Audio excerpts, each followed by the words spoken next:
Una breve meditación que tiene como propósito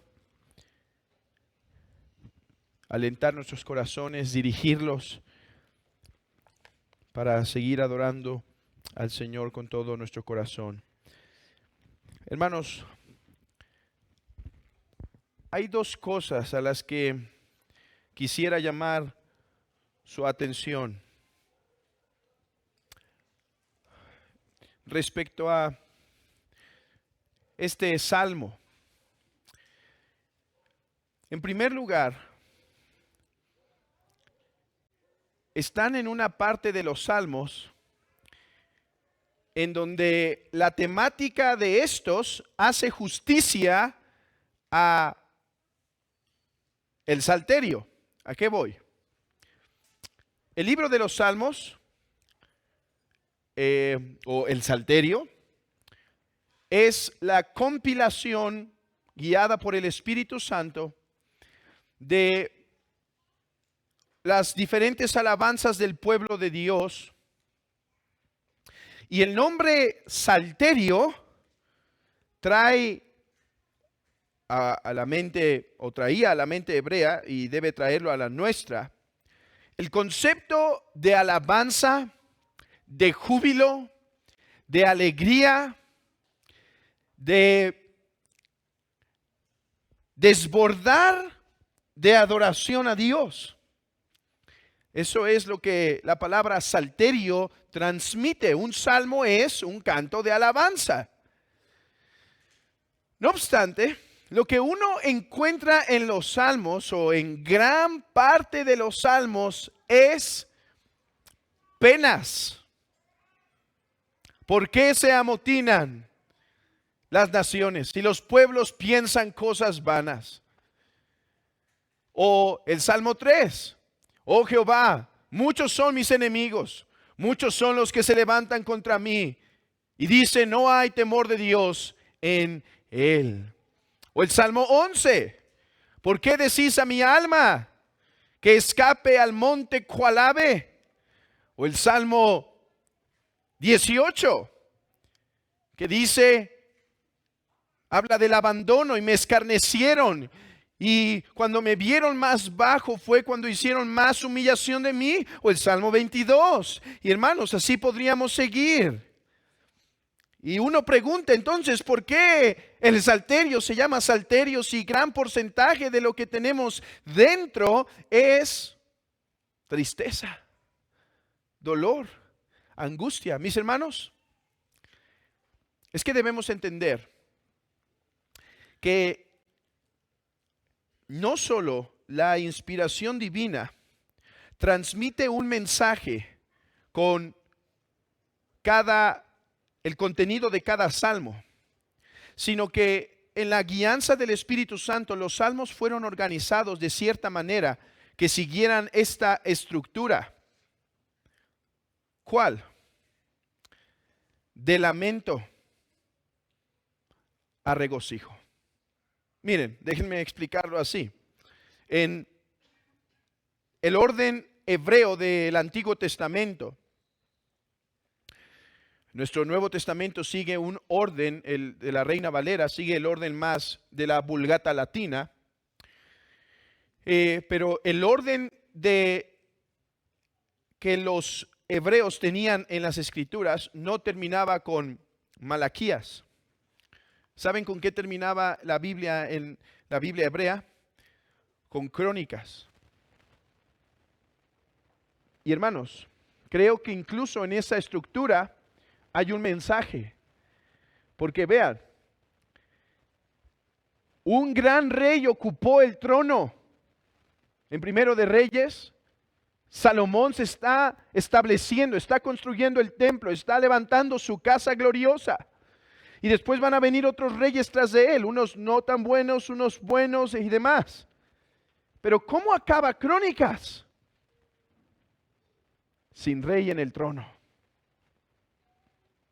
Para comunicar que un rey, que el rey todavía estaba siendo esperado, Todavía se esperaba que el rey llegara. No fue el gran David, no fue el gran Salomón, no fue el gran Josías quien llenó ese lugar. Se esperaba todavía la venida de un gran rey. De manera que con la estructura, el Espíritu Santo incluso nos comunica algo, o le comunicó algo al pueblo de Dios cuando su escritura terminaba en Crónicas.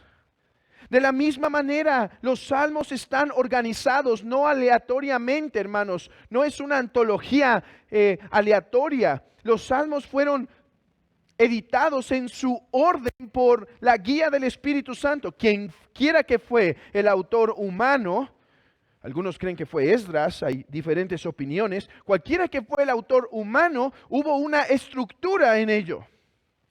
Ahora, por eso digo, hermanos, que ustedes han llegado a la parte de los salmos que hace justicia al nombre Salterio, porque están en la recta final, en donde todo lo que hay es alabanza. Pero mis hermanos, ahora, después de haber explicado eso, déjenme traer algo de aplicación a ustedes.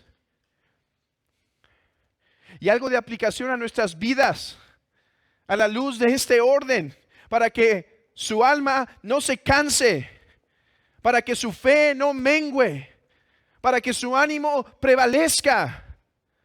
Mis hermanos, es que este orden nos comunica algo profundo.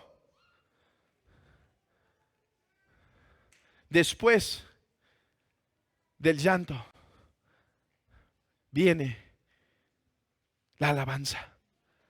Después del llanto viene la alegría. Después de la cruz viene la corona. ¿No fue así en el Señor Jesucristo?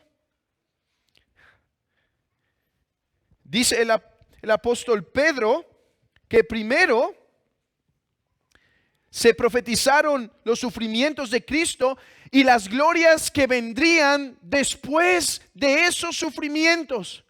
Mis hermanos, es necesario que a través de muchas tribulaciones lleguemos al reino de Dios. Pero algún día cantaremos estos salmos en plenitud. Dios en su misericordia nos da tiempo de paz durante esta vida. Y dice el Salmo, después de las lágrimas viene la consolación. Y ahora ocurre en nuestra misma caminar ahora. Es cierto, hay momentos de prueba, pero el Señor viene y consuela. Pero mis hermanos, pongan sus ojos más allá. Pongan sus ojos a la historia más amplia, a la macrohistoria. Y vean esto. Hoy es tiempo de peregrinar. Hoy estamos caminando hacia Jerusalén, pero en Jerusalén se acabarán las lágrimas. De hecho, es interesante viendo más la estructura del libro de los Salmos, que en la estructura hay una parte que se llama los salmos de ascenso, porque eran los salmos que cantaba el pueblo de Israel cuando iba hacia Jerusalén. Y esos salmos de ascenso a veces manifiestan la prueba y las dificultades que ocurrían en el corazón del pueblo. Pero después de los salmos de ascenso está lo que se llama el Jalel, que son los, ¿a qué le suena Jalel? Aleluya. Y después son los salmos de alabanza. Mis hermanos, con la estructura de los salmos, déjenme decirles y alentar sus corazones. No hemos llegado a Canaán.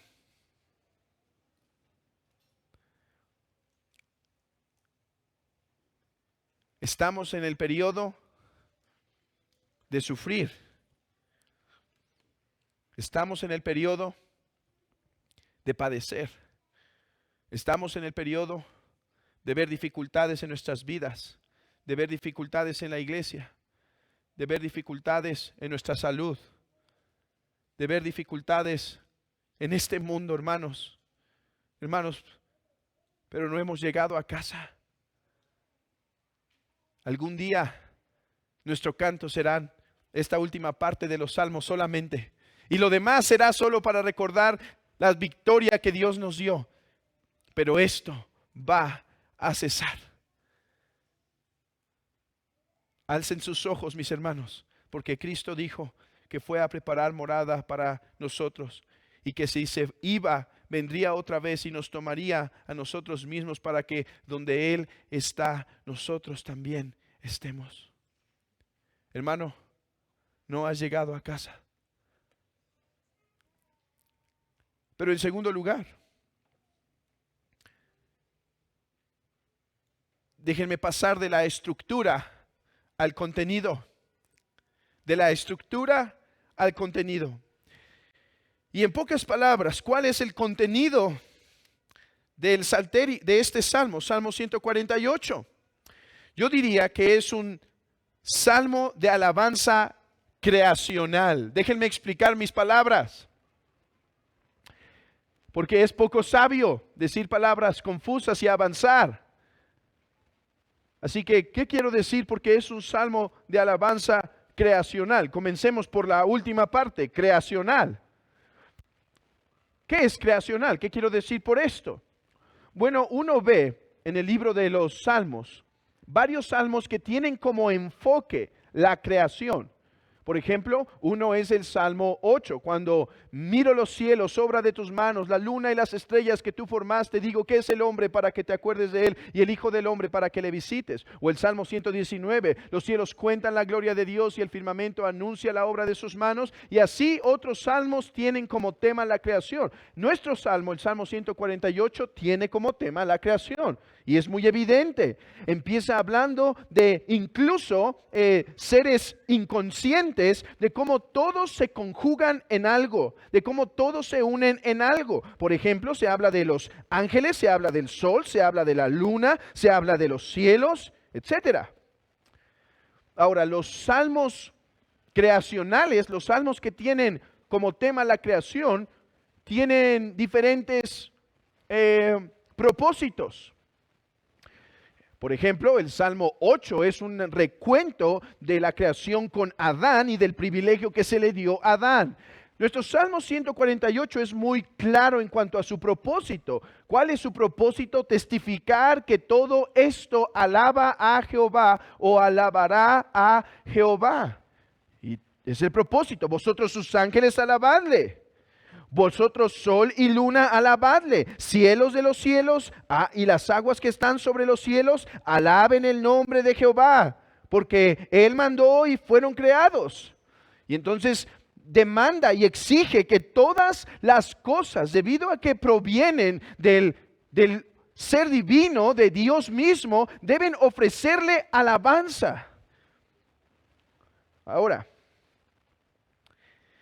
este salmo termina con la corona de la creación, el hombre. Vean cómo en el versículo 9, después de hablar de los montes y los collados, el árbol del fruto y todos los cedros, es interesante este concepto, ¿no? El árbol de fruto, pero no nos da tiempo en esta ocasión para meditar en ello. Pasemos, dice, las bestias y todo animal, vean que fue en un orden. Primero el sol, primero y después los cielos, después los montes, las bestias y termina con el hombre. Dice reptiles y volátiles, los reyes de la tierra y todos los pueblos, los príncipes y todos los jueces de la tierra, los jóvenes y también las doncellas, los ancianos y los niños, alaben el nombre de Jehová, porque solo su nombre es enaltecido, su gloria es sobre la tierra y sobre los cielos. Mis hermanos, este salmo nos recuerda el propósito original de la creación en Edén. De hecho, por eso se llama creacional, no solo porque habla de cosas de la creación, sino porque nos vuelve al Edén. ¿A qué parte del Edén? Es más, nos vuelve un poco más atrás del Edén. Nos vuelve cuando era Dios y dijo, sea la luz. Sepárense la tierra de las aguas, la expansión de la tierra de las aguas. Y entonces concluye, y los reyes, porque Dios puso reyes en el Edén, su nombre era Adán. Dice, alábenle a Jehová. Hermanos, ese es el propósito. Pero ¿por qué nos es dado este salmo después de que Adán cayó, mis hermanos? ¿Por qué nos es dado el salmo después de que Adán cayó? Hoy vemos lo contrario. Vemos una naturaleza que no está muchas veces en la forma más pacífica con la humanidad. Vemos una naturaleza que trae temblores y destrucción. Vemos una naturaleza que trae tsunamis y destrucción. Vemos campos llenos de fuego. Hoy vemos destrucción. Hoy vemos no esa paz con la creación, sino querella con la creación. No solo eso, hoy vemos los reyes de la tierra, no como el Salmo 148. Hoy vemos los reyes de la tierra como el Salmo 2. ¿Por qué se amotinan todas las naciones y los pueblos piensan cosas vanas? ¿Por qué los reyes dicen, no pongas tú nuestras ligaduras, quita de nosotros tus mandamientos? Tú no vienes a honrar, tú no vas a ser honrado por nosotros. Entonces, ¿por qué el Salmo 148? Mis hermanos, déjenme acabar con esto. Porque el Salmo 148 presupone un redentor. Un redentor no de una localidad. Déjenme usar estas palabras, por favor. Un redentor cósmico. ¿A qué voy con esta palabra? Un redentor cósmico. Mis hermanos, ¿han leído esos relatos de Marcos, Lucas y Mateo? En donde se dice que había una mujer azotada y totalmente doblada por un lazo que había puesto Satanás sobre él. Y entonces Jesús viene y la sana y la mujer endereza. ¿Cuál era el propósito de esos milagros? O podríamos citar otros como el flujo de sangre de otra mujer o como el endemoniado. ¿Cuáles eran el propósito del Señor con esos milagros? No solo hacer bien a esa persona, sino enseñar un mensaje, mis hermanos. Cristo vino a poner en orden el árbol que se torció. La redención de Cristo vino a traer la creación a su estado original exaltado. Mis hermanos, este salmo presupone que Cristo el Redentor vendría a traer paz por medio de su sacrificio, y a través de su sacrificio Dios quedaría satisfecho con su sangre y por lo tanto podría haber paz entre Dios y los hombres. Tú y yo somos el anticipo de ello. Pero hermano, Romanos 8 dice que la creación ha sido sujeta a vanidad y que será liberada. Una vez más, no solo con la estructura, sino ahora con el contenido. Me es menester, me es necesario decirte, las cosas regresarán no solo a su orden antiguo.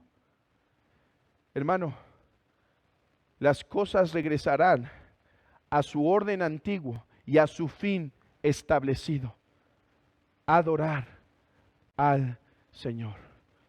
Algún día, hermano, la creación en su totalidad dará alabanza a su Señor. Y los reyes, todos los reyes de la tierra, adorarán a Jehová. Hermano, una vez más entonces recuerda, no has llegado a casa, esperamos la reconciliación de todas las cosas. Que el Señor les consuele con estas palabras en un mundo de tanta lucha y perversión, en un mundo de dificultades y de pruebas, que recuerden Esta es nuestra esperanza, hermanos, pero solo porque Cristo, el Redentor del cosmos, ha venido a lavarnos de nuestros pecados. Que el Señor bendiga a su iglesia.